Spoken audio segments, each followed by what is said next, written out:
আসসালামু আলাইকুম গাইস, আপনারা সবাই কেমন আছেন? আশা করি সবাই ভালো আছেন। আলহামদুলিল্লাহ আমিও ভালো আছি। তো আজকে আপনাদের সাথে একটা চিকেন বিরিয়ানি রেসিপি নিয়ে আসলাম। কিভাবে আমি চিকেন বিরিয়ানিটা তৈরি করি সেটা আপনাদের সাথে শেয়ার করতে চাই। সো আমি এখন গোশটা ম্যারিনেট করে নেব। এখানে দিয়ে দিলাম কিছু সরিষার তেল, বেশি না অল্প। তো এখানে আমি দিয়ে দেবো এখন পেঁয়াজ কুচি, তারপরে দিয়ে দেবো লবণ পরিমাণ মতো। এখন দিয়ে দেবো এটা আমি আদা রসুন পেস্ট করে রাখছিলাম। মরিচটা আপনারা আপনাদের মানে ঝালটা যেরকম খাইবেন এরকম দিবেন।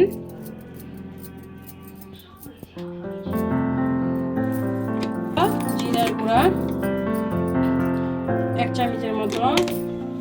এখন দিয়ে দিব রাঁধুনি বিরিয়ানি মশলা, যেটা এটার 1 প্যাকেট আমি দিয়ে দিচ্ছি। এখানে পুরোটাই দিয়ে দিব।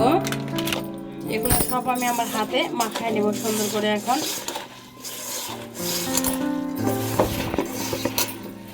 তারপর আরেকটু তেল লাগে, আমি আরেকটু তেল দিব। তো এটা হলো মশলাটা ভালো করে মাখালাম। এবার দিয়ে দেবো মুরগিটা আমি ধুয়ে পরিষ্কার করে রাখছি।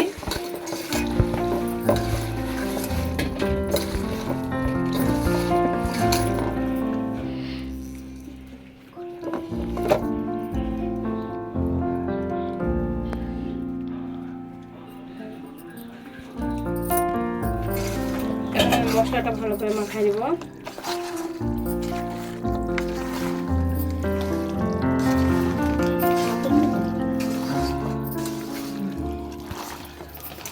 আমি এখানে দিয়ে দেবো এখন টমেটো সস দিবেন। তো আপনারা যেরকম খাইতে চান এরকম দিবেন। টমেটো সসটা দিয়ে দেবো। গুঁড়া দুধ 4 চামচের 2 চামচের মতো গুঁড়া দুধ দিয়ে দিলাম আমি এখানে। চটকায় আমি রসটা দিয়ে দেবো। এটা যদি আপনার টক দই থাকে তাহলে আপনার দেওয়ার প্রয়োজন নাই, আপনি টক দইটা দিবেন। আর যদি টক দই না থাকে ওই ক্ষেত্রে আপনি টক দইয়ের পরিবর্তে এটা দিবেন, দুধ।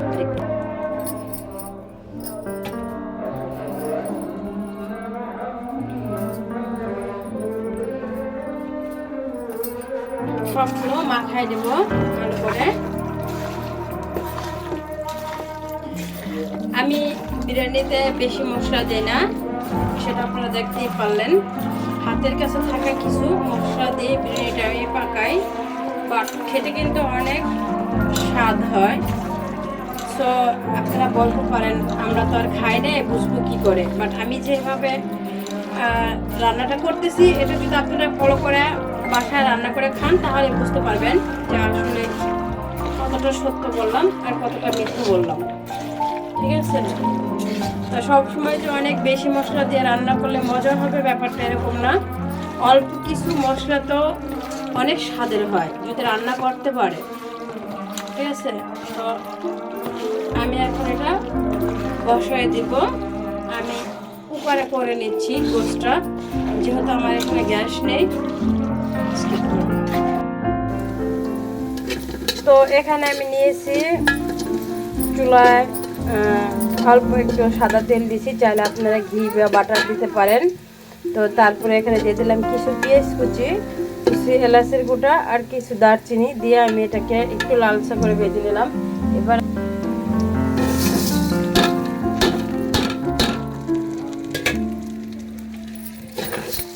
এটাকে ভালোভাবে ভেজে নিব।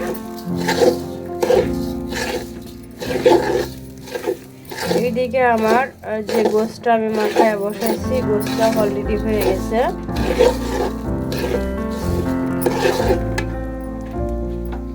গোশটা বসাইছিলাম, গোশটা অলরেডি হয়ে গেছে। কত সুন্দর মানে গোশটা আবার রান্না করা হয়ে গেছে। এটা শেষ। এবার আমি চালটা ভেজে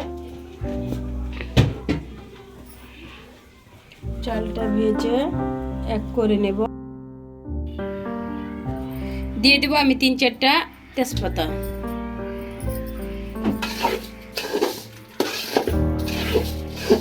চালটা ভাজা হবে, আর একটু ভাজা হবে।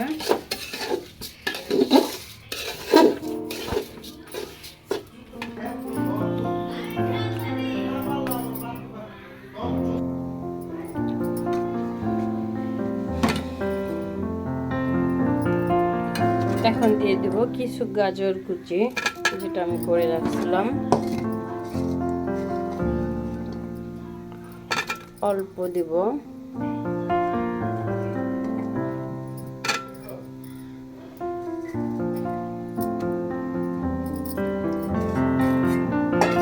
আমি ভালো করে ভেজে নেব চালের সাথে।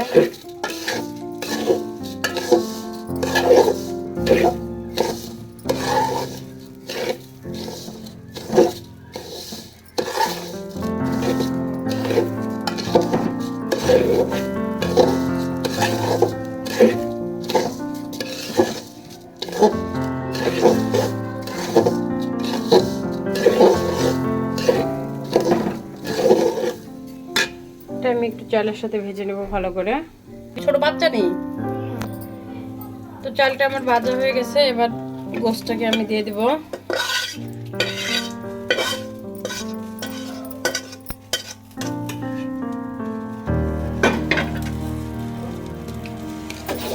এটা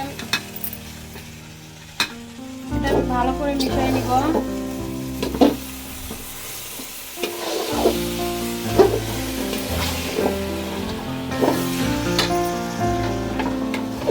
এদিকে থেকে ধর।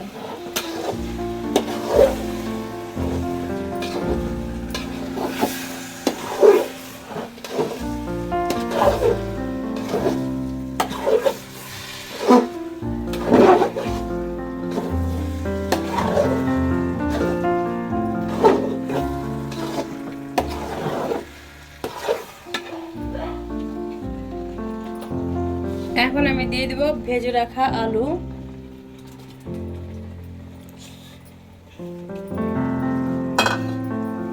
পানি করে রাখছিলাম তো আমি দিয়ে দিলাম গরম পানিটা।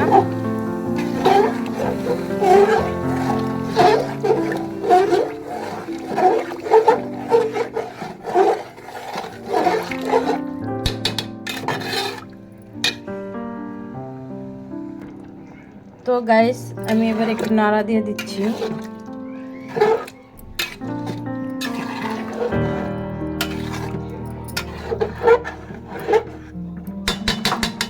আমাদের এখানে সবচেয়ে বড় সমস্যা কি জানেন? গ্যাস নাই, গ্যাস থাকে না। গ্যাস না থাকার কারণে আমরা অনেক সমস্যা ফেস করি, বিশেষ করে রান্না নিয়ে। হয়তো বলতে পারেন সিলিন্ডার এনে নেন, আসলে সিলিন্ডার রান্না করতে আমার ভীষণ ভয় লাগে, আমি সিলিন্ডার ইউজ করতে পারি না। বাট সিলিন্ডার আমার চুলাও আছে, সিলিন্ডার আমি আনছিলাম আবার দিয়ে দিছি। কিছুদিন আগে আমাদের এখানে সিলিন্ডারে একটা অ্যাক্সিডেন্ট ঘটছে, সিলিন্ডার ব্লাস্ট হয়ে অনেকগুলো লোক মারা গেছে। বাট এই ভয়ে আমি সিলিন্ডার ইউজ করতে পারি না। তো ইলেকট্রিক চুলা আছে, সেটা মানে আপনারা দেখছেন আমার অনেক ভিডিওতে। বাট ইলেকট্রিক চুলায় কি হয়, মানে আমার ইলেকট্রিক যেটা, এই চুলাটা হলে তাপমাত্রা কম, রান্না করতে দিলে অনেক সময় লাগে রান্না করতে, আর বেশিরভাগই ভালো হয় না রান্নাটা। ওই জন্য ওটা আমি ইউজ করি না, কম ইউজ করি না পারলে। তখন আমি ঢেকে দেবো 10 মিনিটের জন্য, ঢেকে দেবো পানিটা টানা।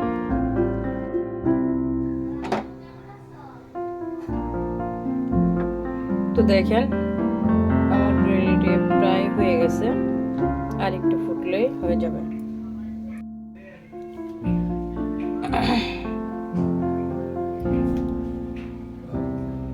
তো গাইস আমার বিরিয়ানিটা হয়ে গেছে।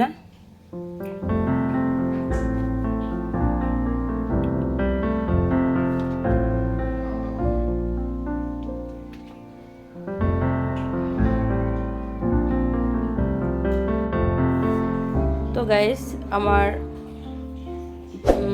চিকেন বিরিয়ানিটা পাকানো হয়ে গেছে। সো দেখেন কেমন হয়েছে। অতটা ভালো করতে পারিনি কারণ আমার এখানে গ্যাস ছিল না, যতটুকু ছিল খুব কষ্ট করে রান্না করেছি। তো ভিডিওটা যদি ভালো লাগে একটা লাইক দিবেন, কমেন্ট করবেন, যদি কিছু বলার থেকে কমেন্টে জানাবেন, আর যদি ভালো লাগে একটা ফলো দিবেন। তো পরবর্তী ভিডিওর জন্য অপেক্ষা করবেন। আজকের ভিডিও এই পর্যন্তই ছিল। আল্লাহ হাফেজ।